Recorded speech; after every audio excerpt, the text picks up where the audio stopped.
আসসালামু আলাইকুম, নার্গিস মজিদ লিমা স্বাগত জানাচ্ছি এনটিভির মধ্যরাতের খবরে। ক্রাউন সিমেন্ট শিরোনাম দেখছিলেন, এবার পুরো খবর। ভারতে পশ্চিমবঙ্গে ক্ষমতার পালা বদলে বাংলাদেশে পুশ ইন করা হলে ব্যবস্থা নেওয়া হবে বলে মন্তব্য করেছেন পররাষ্ট্রমন্ত্রী ডক্টর খলিলুর রহমান। জুনে প্রধানমন্ত্রী তারেক রহমান চীন ও ভারত সফরে যেতে পারেন বলেও জানান তিনি। আর যুক্তরাষ্ট্রের সাথে বাণিজ্য চুক্তি নিয়ে অযথা উদ্বেগের কিছু নেই বলে মন্তব্য করেছেন বাণিজ্য মন্ত্রী খন্দকার আব্দুল মুক্তাদির। মঙ্গলবার ঢাকায় আলাদা ব্রিফিংয়ে তারা এসব কথা বলেন। এইচ.এম. মেহেদী হাসানের রিপোর্ট।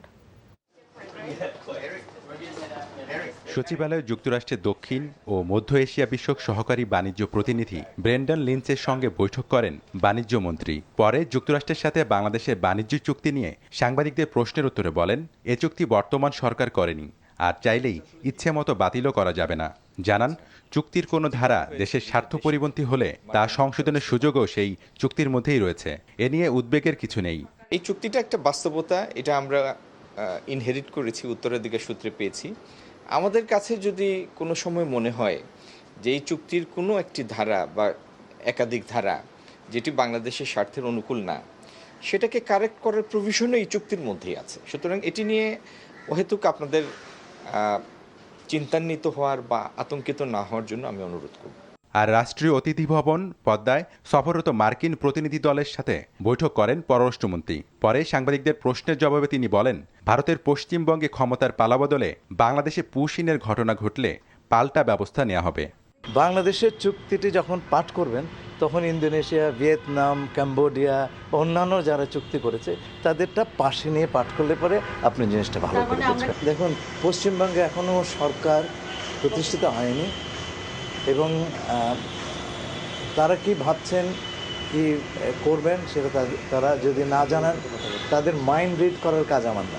3 দিনের রাষ্ট্রীয় সফরে চীন যাওয়ার আগে পররাষ্ট্রমন্ত্রী জানান, তিস্তা মহাপরিকল্পনা নিয়ে কথা হবে সে দেশের সরকারের সাথে। প্রধানমন্ত্রী তারেক রহমান আসছে জুন মাসে চীন ও ভারত সফরে যেতে পারেন বলেও জানান ডক্টর খলিলুর রহমান। এইচ.এম. মেহেদী হাসান, এনটিভি নিউজ, ঢাকা। স্থানীয় সরকার মন্ত্রী মির্জা ফখরুল ইসলাম আলমগীর বলেছেন, গত 16 বছরের স্থানীয় প্রশাসনের সব দুর্নীতির তদন্ত হবে। এ বছরের মধ্যে পর্যায়ক্রমে স্থানীয় সরকার নির্বাচন হবে। আর প্রধানমন্ত্রীর সামরিক উপদেষ্টা ডক্টর এ.কে.এম. শামসুল ইসলাম বলেছেন, সরকার সামরিক বাহিনীকে জনমুখী করতে দায়বদ্ধ। পররাষ্ট্র প্রতিমন্ত্রী জানিয়েছেন, ভারতের পট পরিবর্তনে বাংলাদেশের বৈদেশিক নীতি পরিবর্তিত হবে না। মঙ্গলবার জেলা প্রশাসক সম্মেলনের 3য় দিনে তারা এসব কথা বলেন। নিয়ামুল আজিজ সাদেকের রিপোর্ট। রাজধানীর ওসমানী স্মৃতি মিলনায়তনে ডিসি সম্মেলনের 3য় দিন। কর্মসূচির প্রথম সেশনে ডিসি ও বিভাগীয় কমিশনারদের সঙ্গে বৈঠকে বসেন প্রতিরক্ষা সংশ্লিষ্ট কর্মকর্তারা। প্রধানমন্ত্রীর প্রতিরক্ষা উপদেষ্টা বলেন, সরকার পেশাদার ও দেশপ্রেমে উদ্বুদ্ধ হয়ে আরও শক্তিশালী সামরিক বাহিনী গঠনে বদ্ধপরিকর। ডিসিরা সামরিক বাহিনীর মাঠ পর্যায়ের ভূমিকা নিয়ে সন্তুষ্ট। আমাদের সরকার যে দায়বদ্ধতার অবস্থান থেকে সশস্ত্র বাহিনীকে জনগণমুখী বাহিনীতে পরিণত করার জন্য জেলা প্রশাসকদের যে অবস্থান থাকার কথা, সেই দিক নির্দেশনা আমি তাদেরকে দিয়েছি। প্রত্যেকটা জেলা প্রশাসক আমাদের প্রতিরক্ষা মন্ত্রণালয়কে ধন্যবাদ জানিয়েছে যে তারা আমাদের সেনাবাহিনী যেভাবে তাদেরকে সহায়তা দিয়েছে সেটা আসলে যুগান্তকারী। জ্বালানি ও বিদ্যুৎ মন্ত্রী ইকবাল হাসান মাহমুদ বলেন, কৃত্রিম জ্বালানি সংকটের হোতাদের খুঁজে বের করা হবে। সরবরাহ অনুসারে লোডশেডিং হওয়ার কথা নয়। 7 দিনের মধ্যে আবার লোডশেডিং শেষ হয়ে যাবে। এখন কোনো লোডশেডিং কোথাও নাই। যদি কোথাও বিদ্যুৎ না থাকে তাহলে লাইনের ফল্টের জন্য বিদ্যুৎ থাকে না, কিন্তু আমাদের যে জেনারেশন আছে সেই জেনারেশন দিয়ে আমরা লোডশেডিং মুক্ত রাখতে পারছি। পরে প্রতিমন্ত্রী ইশরাক হোসেন বলেন, আওয়ামী লীগ আমলে মুক্তিযোদ্ধা মন্ত্রণালয়ে যেসব দুর্নীতি হয়েছে তার তদন্ত হবে। আর পররাষ্ট্র প্রতিমন্ত্রী বলেন, ভারতের অভ্যন্তরীণ রাজনৈতিক পট পরিবর্তনে বাংলাদেশ নীতির কোনো পরিবর্তন হবে না। ভারতের নির্বাচন ভারতের অভ্যন্তরীণ ব্যাপার। আমাদের বাংলাদেশ প্রথম বা বাংলাদেশ ফার্স্ট নীতিতে আমাদের ফরেন পলিসি, সেটা যেই সরকারই আসুক না কেন সেই সাথে আমাদের ফরেন পলিসি পরিবর্তন হবে না। আমরা বলেছি যে এই দুর্নীতি বা এই অনিয়মগুলার আগামীতে আমরা সেগুলা সুষ্ঠু তদন্ত করব এবং ভবিষ্যতে যাতে এটার রিপিটেশন না হয় কোনো সময়, সেটাও আমরা নিশ্চিত করব। সর্বশেষ স্থানীয় সরকার মন্ত্রী বলেন, এই বছরে স্থানীয় নির্বাচনগুলো করতে চান তারা। বিগত সরকার আমলে স্থানীয় পর্যায়ের সব দুর্নীতির তদন্ত হচ্ছে। গত 16 বছরে ইনফ্যাক্ট স্থানীয় সরকারের যে মূল যেটা একটা কমিউনিকেশন যেটাকে বলি, এই জায়গাটা অনেক ক্ষতিগ্রস্ত হয়েছে। সবচেয়ে দুর্ভাগ্যজনক হচ্ছে যে ব্যাপক আপনার দুর্নীতি হয়েছে। সেই বিষয়গুলো আমরা আমাদের মন্ত্রণালয়ের তরফ থেকে আমরা তদন্ত করব। Niyamul Aziz Sadiq, NTV news, Dhaka.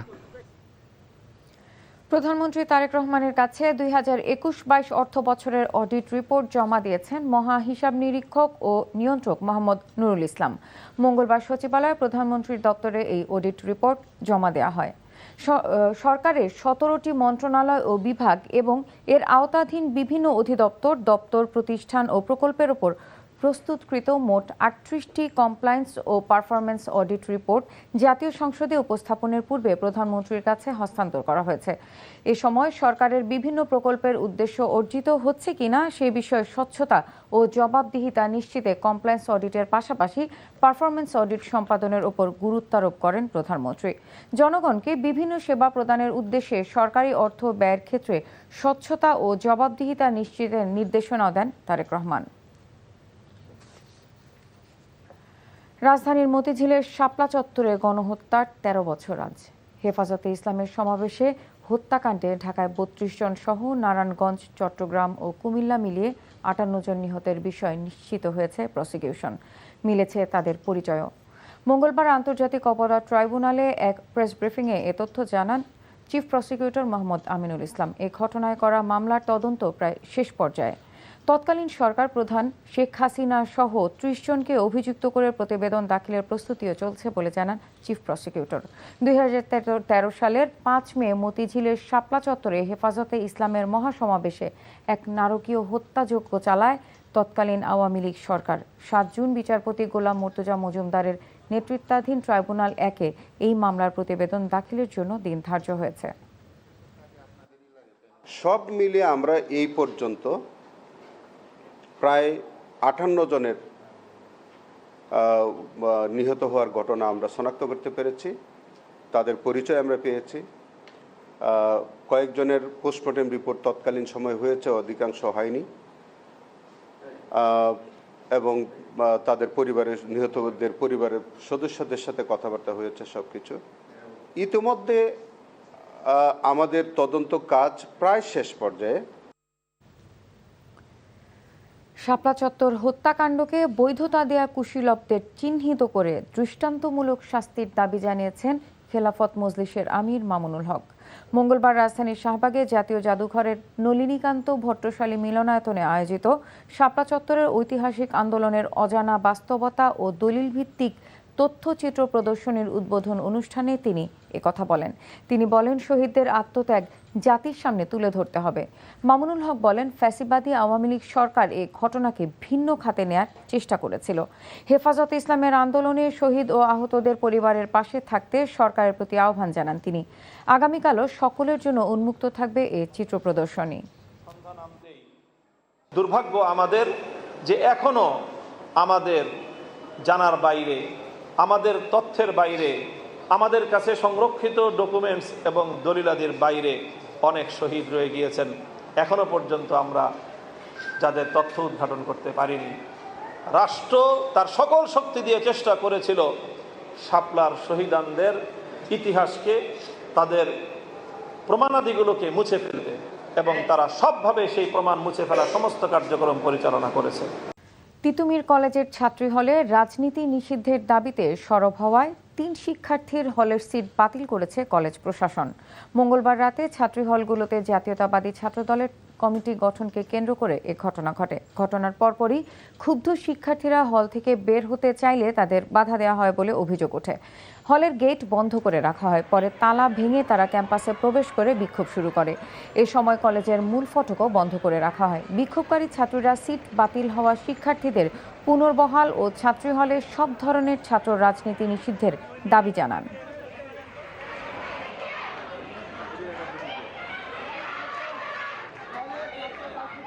ছাত্রদলের কমিটি দেওয়া হয়েছে, আমরা হলে সাধারণ শিক্ষার্থীরা চাই না হলে কমিটি দেওয়া হোক। আমাদের প্রতিনিধি যে আপু আমাদের হয়ে কথা বলছে, সে আপুদের সিট বাতিল করে দেওয়া হয়েছে, 4 জনের সিট কেটে দেওয়া হয়েছে। আমরা এটা মানি না, আমরা হলে কোনো রাজনীতি মানব না। শিক্ষার মান উন্নয়নে বেসরকারি বিশ্ববিদ্যালয়গুলোতে সব ধরনের সহযোগিতা অব্যাহত থাকবে। পাশাপাশি ইউজিসি এবং প্রাইভেট বিশ্ববিদ্যালয়গুলোকে একসাথে সমন্বয় করে কাজ করার তাগিদ দেন শিক্ষামন্ত্রী এহসানুল হক মিলন। রাতে রাজধানী ঢাকায় এক মিলনায়তনে দেশের বেসরকারি বিশ্ববিদ্যালয়গুলোর উচ্চশিক্ষায় অবদান, ভবিষ্যতে করণীয় এবং জাতীয় লক্ষ্য অর্জনে যৌথ কর্মপরিকল্পনা প্রণয়নের লক্ষ্যে মতবিনিময় সভায় এসব কথা বলেন তিনি। ইউজিসিতে বেসরকারি বিশ্ববিদ্যালয়ের কর্মকর্তাদের যুক্ত করা হবে বলে জানিয়ে তিনি বলেন, বেসরকারি বিশ্ববিদ্যালয়গুলো স্বাধীনভাবে কাজ করার সুযোগ দেওয়া হবে, তবে এমন স্বাধীনতা নয় যেখানে হোলি আর্টিসানের মতো ঘটনা ঘটানোর মতো শিক্ষার্থী তৈরি হয়। পাশাপাশি সবার পরামর্শ নিয়ে সরকার কাজ করবে বলে জানান তিনি। সভায় বিভিন্ন বেসরকারি বিশ্ববিদ্যালয়ের উপাচার্য, শিক্ষক, শিক্ষাবিদ ও সংশ্লিষ্ট খাতের প্রতিনিধিরা উপস্থিত ছিলেন। ঢাকা বিশ্ববিদ্যালয়ের হাজী মোহাম্মদ মুহসিন হলে ব্যানার টানানো ও তা সরানোকে কেন্দ্র করে শিবির নিয়ন্ত্রিত হল সংসদ এবং ছাত্রদলের নেতাকর্মীদের মধ্যে উত্তেজনা তীব্র আকার ধারণ করেছে। মঙ্গলবার রাত 10:30টার দিকে হলের প্রধান ফটকে উভয় পক্ষের মধ্যে বাকবিতণ্ডা, ধাক্কাধাক্কি ও সংঘর্ষের পরিস্থিতি তৈরি হয়। জানা যায়, সোমবার হল সংসদের উদ্যোগে টানানো একটি ব্যানারে হলের সাংস্কৃতিক সম্পাদক মোহাম্মদ জুলহাসের ওপর শাহবাগে হামলার ঘটনায় মুহসিন হল শাখা ছাত্রদলের যুগ্ম আহ্বায়ক রবিন হোসেনকে দায়ী করে তার ছবি প্রকাশ করা হয়। ওই ব্যানারে হামলার দৃশ্য যুক্ত ছিল। এরপর মঙ্গলবার ছাত্রদলের নেতাকর্মীরা ব্যানারটি খুলে ফেললে হল সংসদ আবার তা টানায়। এভাবে কয়েক দফায় ব্যানার টানানো ও ছিঁড়ে ফেলার ঘটনা ঘটে। তৃতীয়বার ব্যানার টানানোর পর ছাত্রদল সেটি অপসারণ করতে গেলে হল সংসদের পক্ষ থেকে বাধা দেওয়া হয়। এতে পরিস্থিতি আরও উত্তপ্ত হয়ে ওঠে। দেশের দক্ষিণ পশ্চিমাঞ্চলীয় জেলা সাতক্ষীরায় শুরু হয়েছে মৌসুমের আনুষ্ঠানিক আম সংগ্রহ কার্যক্রম। নির্ধারিত সময় মেনে গাছ থেকে আম পাড়া ও গুণগত মান বজায় রেখে বাজারজাত নিশ্চিত করতে জেলা প্রশাসন ও কৃষি সম্প্রসারণ অধিদপ্তর যৌথভাবে এ কার্যক্রম শুরু করেছে। মঙ্গলবার দুপুরে সদর উপজেলার ফিংরি ইউনিয়নের আম চাষী আবু সাইদের বাগানে এই উদ্বোধনী অনুষ্ঠানের আয়োজন করা হয়। আম সংগ্রহ কার্যক্রম উদ্বোধন করেন জেলা প্রশাসক বিষ্ণু পদপাল। এর পরপরই বাগান জুড়ে শুরু হয় আম পাড়ার ব্যস্ততা। এবছর আবহাওয়া অনুকূলে থাকায় আমের ফলন ভালো হয়েছে বলে জানিয়েছেন স্থানীয়রা। সৌদি আরবে প্রবাসী বাংলাদেশিদের ব্যবসা সম্প্রসারণের ধারাবাহিকতায় সম্প্রতি রিয়াদের সিমুসি জর্দিয়াতে যাত্রা শুরু করেছে Rafi hotel and restaurant. NTV সৌদি আরব প্রতিনিধি ফারুক আহমেদ চান জানান, বাংলাদেশি পরিচালক মোহাম্মদ রাকিব মিয়া ফিতা কেটে হোটেলটি উদ্বোধন করেন। এ সময় উপস্থিত ছিলেন সানাউল্লাহ আপন তাজ ও ফকির আল আমিন সহ অনেকে। এ সময় তারা বলেন, ধীরে ধীরে বাংলাদেশি খাবার বিদেশিদের কাছেও জনপ্রিয় হয়ে উঠছে। এ সময় আগত প্রবাসীদের মাঝে খাবার বিতরণ করা হয়। শেষে দেশ ও জাতির কল্যাণে দোয়া করা হয়। ব্যাংকিং চ্যানেলে রেমিটেন্স প্রেরণে 5% প্রণোদনার দাবি করেছেন প্রবাসী ব্যবসায়ীরা। সৌদি আরবের জেদ্দার আল আয়াত রেস্টুরেন্টের হলরুমে সৌদি বাংলা গার্মেন্টস অ্যাসোসিয়েশনের উদ্যোগে এক মতবিনিময় সভায় এসব দাবি জানান তারা। প্রবাসীদের বাংলাদেশে বিনিয়োগে আকৃষ্ট করতে বিশেষ ইপিজেড নির্মাণ সহ আরও একগুচ্ছ দাবি জানান প্রবাসী ব্যবসায়ীরা। এনটিভি জেদ্দা প্রতিনিধি মাসুদ সেলিম জানান, মোহাম্মদ রেজাউল করিম টিপুর সভাপতিত্বে ফিরোজ আলম সেন্টুর সঞ্চালনায় অনুষ্ঠানে প্রধান অতিথি ছিলেন জেদ্দা বাংলাদেশ কনসুলেট জেনারেলের consul general Mohammad Shakhawat Hossain. Saudi আরবের মক্কায় বাংলাদেশ থেকে আগত হজযাত্রীদের স্বাগত জানান আল তাকওয়া হজ গ্রুপ। এনটিভি মক্কা প্রতিনিধি কামাল পারভেজ অভি জানান, মক্কার মিসফালায় হোটেল মানার আল হুদায় বাংলাদেশি হজযাত্রীরা পৌঁছালে হজযাত্রীদের স্বাগত জানান আল তাকওয়া হজ গ্রুপের চেয়ারম্যান সৈয়দ মোহাম্মদ মুরসালিন, মোহাম্মদ অনিক, সহযোগী প্রতিষ্ঠান ফেয়ারওয়েজ ট্রাভেলসের স্বত্বাধিকারী সৈয়দ আরাফা রহমান, সৈয়দ মেহেদি হাসান সহ অন্যরা। এই ছিল মধ্যরাতের খবরে। এই খবরের ভিডিও সহ আপডেট জানতে ভিজিট করুন এনটিভি অনলাইন www.ntvbd.com। এছাড়া এনটিভির জনপ্রিয় সব অনুষ্ঠান ও খবরের আপডেট জানতে ভিজিট করুন আমাদের ইউটিউব ও ভেরিফাইড ফেসবুক পেজে। ধন্যবাদ সবাইকে।